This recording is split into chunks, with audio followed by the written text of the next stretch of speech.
She was the most wanted killer in the galaxy, but he treated her like a human. The mechanic's discovery, the asteroid mining station Prosperity's Edge, hung in the void like a rusted tumor, its hull scarred by decades of micrometeorite impacts. Chief Engineer Marcus Webb had seen worse installations, but none quite so forgotten by the galactic community. The communication array hadn't worked in months. The life support wheezed like an old man's lungs. And the 36 miners who called it home were more concerned with their next meal than galactic politics. Marcus preferred it that way. After 8 years in the Terran Navy, fixing ships that carried soldiers to their deaths, he'd found peace in the simple mathematics of broken machinery. Hydraulic pumps didn't lie. Fusion reactors didn't betray their friends. And most importantly, they never asked questions about a man's past. The emergency klaxon shattered his contemplation as he worked beneath a particularly stubborn ore processor. Red light bathed the maintenance bay, and Station Administrator Petrov's voice crackled. Through the speakers, "Unknown vessel approaching. All personnel to emergency stations."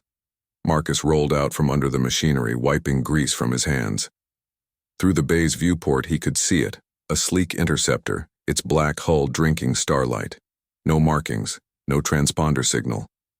The kind of ship that appeared in the nightmares of customs officials. The vessel docked with barely a whisper, magnetic clamps engaging with surgical precision. Marcus found himself drawn to the airlock, his naval training overriding common sense. When the inner door cycled open, he expected smugglers, pirates, or worse. Instead, a figure stumbled through, humanoid but clearly alien. Her skin held an ethereal blue-gray tint, and intricate bioluminescent patterns traced her arms like living tattoos. Silver hair matted with dark fluid hung around a face that might have been beautiful if not for the pain etched in every line. One arm hung useless at her side, and crimson leaked through makeshift bandages. She collapsed before taking 3 steps. Marcus caught her before she hit the deck, surprised by how light she felt. Her eyes fluttered open, one violet, one gold, and, fixed on his face with desperate intensity. She tried to speak, but only managed a wet cough that flecked his coveralls with blood. "Easy," he murmured, the same tone he'd used with wounded shipmates a lifetime ago. "You're safe."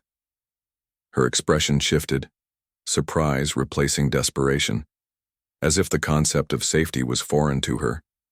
Marcus carried her to the medical bay, such as it was, a converted storage compartment with basic trauma equipment and medications past their expiration dates. He'd patched up enough mining accidents to know the basics, but this was beyond his expertise. Still, he cleaned her wounds as gently as possible, noting burn patterns that looked suspiciously like plasma rifle hits. She remained conscious but silent, those mismatched eyes tracking his every movement. When he offered her water, she initially recoiled as if expecting poison. Only after he drank from the same container did she accept it, her trust measured in microscopic increments. "What's your name?" Marcus asked while applying fresh bandages. She studied him for a long moment, seeming to weigh the danger of honesty. Finally, she whispered, "Zixandra." The name meant nothing to him, but something in her tone suggested it should. She spoke basic with an accent he couldn't place, each word carefully chosen. Over the following hours, Marcus learned little more. She wouldn't explain her injuries, her ship, or why she'd sought refuge on a forgotten mining station. But she didn't need to explain the haunted look in her eyes. He'd seen it in mirrors often enough. By the time she fell into an exhausted sleep, Marcus had made his decision. Whatever she was running from, whatever she'd done, she was hurt and alone. In his experience, that was enough.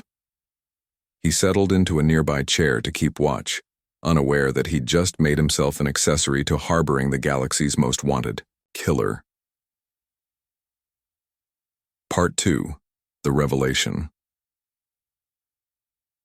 3 days passed in careful routine. Zixandra healed faster than any human would have, her alien physiology adapting to trauma with remarkable efficiency. The bioluminescent patterns on her skin grew brighter as her strength returned, pulsing in rhythms that Marcus found oddly hypnotic. She helped where she could, her movements precise and economical. When a plasma coupling failed in Section C, she diagnosed the problem in seconds. When the atmospheric processor hiccuped, she adjusted the settings with the confidence of someone who'd worked on similar systems before. "You know ships," Marcus observed as they shared a meal of reconstituted protein and hydroponic vegetables. "I know many things," she replied, that careful distance never leaving her voice. The illusion of peace shattered when communications officer Janet Torres burst into the mess hall, her face pale as recycled air. "Marcus, we've got a problem, big problem." She activated her portable display and suddenly the room filled with a three-dimensional wanted poster. Zixandra's face stared back at them, but this version was different. Colder, predatory. The text scrolled in multiple languages. Bounty, 50,000 credits. Extremely dangerous. Approach with caution. "That's impossible," Marcus said, but his voice lacked conviction. Janet continued reading. Zixandra Vexthol, also known as the Phantom Blade, suspected in over 200 assassinations, including 3 senators, a planetary governor, and an entire diplomatic convoy. Last seen escaping imperial custody after killing 16 guards. The mess hall fell silent except for the station's ever-present hum. Marcus looked at Zixandra, expecting denial, explanation, anything. Instead, she met his gaze with tired resignation. "It's true," she said simply. Torres stepped back, hand moving toward her sidearm. We need to calm down," Marcus interrupted, positioning himself between them. "Janet, who else has seen this?" "Just me, but the bounty alert went out to every station and ship in this sector. They're looking for her." Marcus felt the weight of decision pressing down on him. 50 million credits would buy new life support systems, replace their aging fusion reactor, maybe even fund expansion to the outer asteroids. It would solve every problem the station faced. He looked at Zixandra again. She sat perfectly still, hands visible on the table, making no threatening moves. If she wanted them dead, she could have killed them all days ago. "Janet, delete the message," he said quietly. "What?" Torres's voice cracked. "Marcus, she's a killer. She's also injured and outnumbered 50-1. If she meant us harm, we'd already be dead." He kept his voice level, authoritative. "Delete the message. Tell anyone who asks that our communication array is still down." Torres stared at him, as if he'd lost his mind. "You're protecting her? She's murdered hundreds of people." "I'm protecting everyone on this station," Marcus replied. "Bounty hunters don't care about collateral damage. You want a firefight in our corridors? You want our home turned into a war zone?" It wasn't entirely true, but it wasn't entirely false either. Torres wrestled with the logic before finally nodding and deleting the message. After she left, Marcus sat across from Zixandra. Well, what? Are you going to kill us?" She tilted her head, studying him with those unsettling eyes. "If I were, would I tell you? Probably not, but I'm asking anyway." A long pause, then, "No, I won't hurt anyone here." "Why should I believe you?" For the first time since her arrival, something like vulnerability flickered across her features. "Because you're the first person in 5 years to treat me like I'm not a monster." Marcus nodded slowly. "Everyone deserves a chance to be more than their worst moment. Even someone with as many worst moments as me, especially them." The Hunter's arrival Captain Vance Core had built his reputation on 3 simple principles. Always get paid, never take unnecessary risks, and trust no one completely. These rules had kept him alive through 15 years of bounty hunting across the galaxy's most dangerous sectors. The rules were about to be tested. His ship, Crimson Vengeance, dropped out of hyperspace at the edge of the Kepler 442 system. The navigation computer immediately flagged 17 potential hiding spots: asteroid fields, abandoned stations, derelict hulks. But Core's cybernetic implants were already processing data streams from his network of informants. Prosperities, Edge, a forgotten mining station with a crew that minded its own business. Perfect place for someone to lay low. Boss, his partner Thex called from the weapons station. The reptilian saurian was one of the few species that could match humans for sheer vindictiveness. Long-range scans show the station's communication. Array is offline. Could be coincidence. Could be. Core agreed, but his instincts said otherwise. Set course. Combat approach. The bounty on Zixandra Vexthal was the largest he'd ever seen. 50 million credits would buy a fleet of ships, a private army, maybe even his own planet. But the target was no ordinary mark. The Phantom Blade had killed more sentients than some plagues.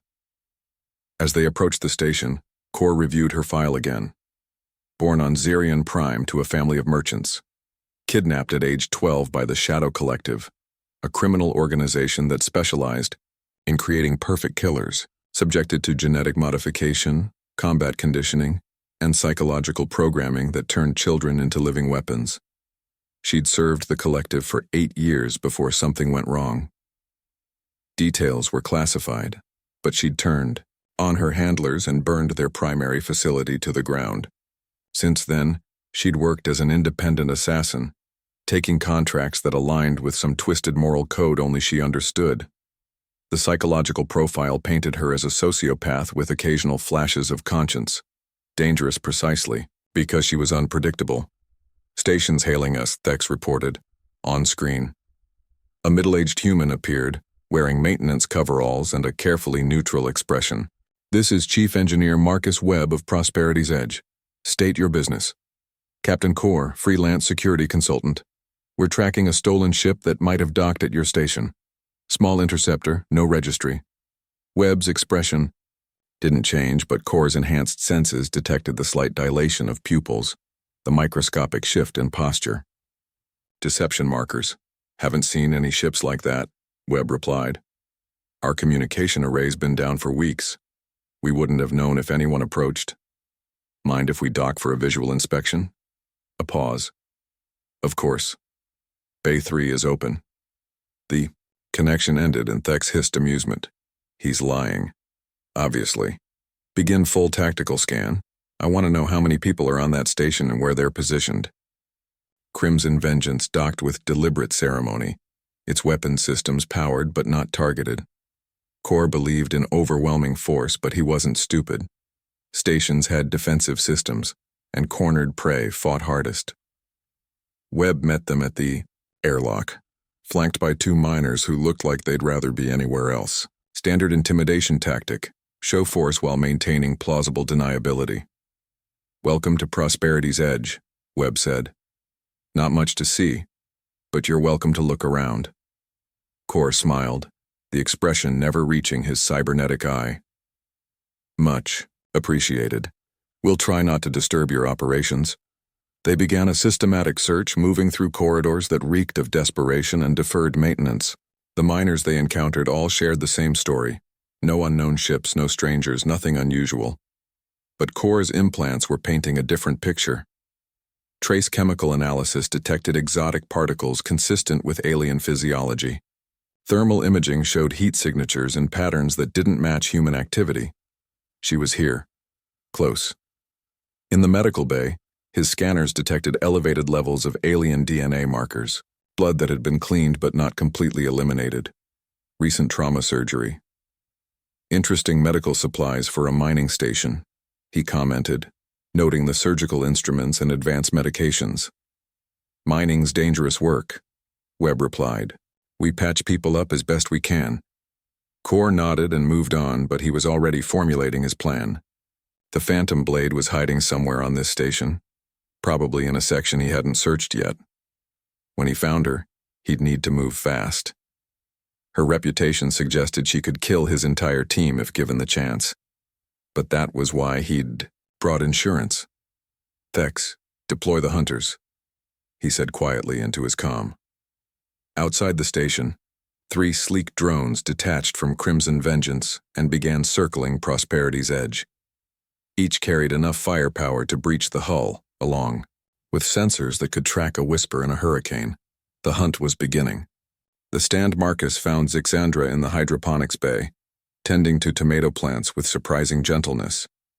Her movements were economical, precise. The same deadly grace she'd displayed while helping repair the station's systems, now channeled into nurturing life. They're here, he said simply. She didn't look up from the plants. I know. 2 humans, 1 saurian, armed and experienced. Her fingers traced a tomato leaf. The captain has military-grade cybernetics, black market enhancement, expensive. You can tell all that from here?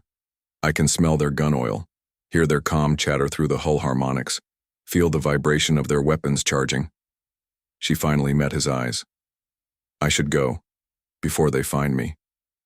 Where? They've got drones, circling the station. Your ship's in pieces in the repair bay.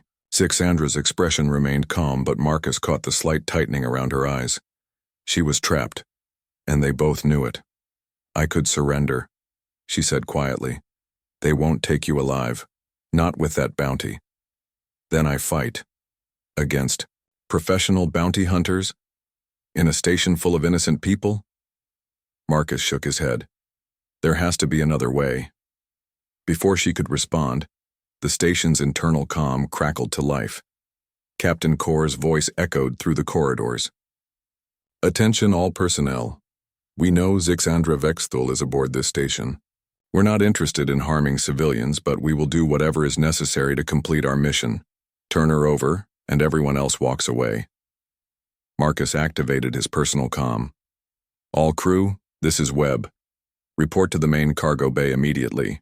Emergency protocols are now in effect. Within minutes, 37 men and women had gathered. Miners, technicians, engineers, and support staff. They looked scared but determined, the kind of people who'd learned to face impossible odds together. Listen. Up, Marcus began. We've got bounty hunters on the station looking for someone. They're offering 50 million credits. Murmurs rippled through the crowd. That was more money than most of them would see in 10 lifetimes. But here's the thing, Marcus continued. They're not just after credits. They're after a person, someone who asked for help, someone who's been working alongside us for 3 days without hurting anyone. Janet Torres stepped forward. Marcus, we all saw the bounty posting. She's killed hundreds of people. Maybe. But she didn't kill us. She could have, but she didn't. Marcus looked at each face in turn. I know times are hard. I know that money would solve our problems. But if we hand over someone who came to us for help, what does that make? Us? Old Pete Morrison, who'd been mining asteroids since before Marcus was born, spat into a waste receptacle. Makes us the kind of people who sell out folks in trouble. Makes us rich, countered Torres. Makes us dead, said Dr. Rachel Finn, the station's only medic. You think professional killers leave witnesses? They'll space us all and claim we died in a firefight. The debate continued, voices rising as fear and greed warred with conscience. Marcus let them argue, knowing this decision had to come from them, not from him. Finally, young Tommy Chen spoke up. I vote we protect her. Others began nodding. One by one, they voiced their decision. When the count was finished, 31 had voted to protect Zixandra. Only 6 wanted to turn her over. Torres shook her head in disgust. You're all insane. Maybe, Marcus replied. But we're insane together. Now here's what we're going to do. The plan was simple but dangerous. Zixandra would remain hidden, while the crew worked to disable the bounty hunter's ship. If they could strand Kor's team on the station, they might be able to negotiate or wait for help. It wasn't a good plan, but it was the only one they had. As the crew dispersed to their positions, Zixandra touched Marcus's arm. Why? She asked. Why risk everything for someone like me? Marcus thought about his answer carefully. Because someone like you is exactly who needs protecting. The galaxy's got plenty of people willing to kill for money, not nearly enough willing to risk their lives for strangers. Her expression was unreadable, but something shifted in those mismatched eyes. For just a moment, the killer fell away, and Marcus saw something else. Someone else. Someone who might have been worth saving all along. Part 5. The Choice. The firefight began at 0347 station time when Tommy Chen tried to sabotage the bounty hunter's ship. Kor's automated defenses activated, and plasma fire lit up Docking Bay 3 like a miniature star going nova. Marcus reached the bay in time to see Tommy's body thrown against the bulkhead, his chest a smoking ruin. The kid had been 19 years old, barely older than Marcus's son would have been. "Fall back," Marcus shouted into his comm. "Everyone fall back to the inner corridors." But Core's team was already moving, their military precision cutting through the station's hastily organized defenses like a knife through tissue. Thex's heavy weapons turned corridor junctions into kill zones, while the captain's cybernetic enhancements let him track targets through solid walls. The miners fought bravely, but they were asteroid workers, not soldiers. Within an hour, 6 were dead and twice that number wounded. The station's defensive systems were offline, and Core controlled the main power junction. Marcus found himself trapped in the command center with Dr. Finn and 4 others, listening to the sounds of systematic slaughter echoing through the corridors. On the security feeds, he watched Core's methodical advance toward the hydroponics bay, where Zixandra waited. "We have to surrender," Torres said, her earlier bravado replaced by stark terror, "before they kill everyone." "They're going to kill everyone anyway," Finn replied, applying pressure to a plasma burn on her own arm. "You heard the captain. No witnesses." Through the command center's speakers, Core's voice crackled with static. "Marcus Webb, I know you can hear me. Your people are dying for someone who doesn't deserve their sacrifice. The Phantom Blade is a killer, not a victim. Check your database. Look up the Meridian Colony massacre. Look up Senator Valdris's family. Look up what she did to the children on Zirion Prime." Marcus's hands trembled as he accessed the station's limited database. The files were fragmentary, but what he found made his stomach turn. Images of carnage, witness statements, crime scene reports that read like horror stories. Zixandra Vexthul hadn't just killed politicians and criminals. She'd murdered entire families, slaughtered civilians, turned children into orphans. The evidence was overwhelming, documented across dozens of star systems. "Jesus," Torres whispered, reading over his shoulder. "She really is a monster." But as Marcus scrolled through the files, he noticed something else. Dates, patterns. Every massacre, every atrocity, had occurred during Zixandra's time with the Shadow Collective. The killing had stopped 8 years ago when she'd turned on her handlers. The command center door exploded inward, and Core stepped through the smoking wreckage. His cybernetic eye glowed red in the emergency lighting, and his weapon never wavered as he surveyed the survivors. "Where is she?" he asked quietly. Marcus said nothing. Core shot Torres through the chest. She collapsed without a sound, her eyes wide with surprise. "Where is she?" Still silence. Another shot. Dr. Finn crumpled, her medical bag spilling across the deck. Blood pooled beneath her body, mixing with scattered pharmaceuticals. "I can do this all day," Core said conversationally. "Your friends die one by one until you tell me what I want to know. Or we can end this quickly."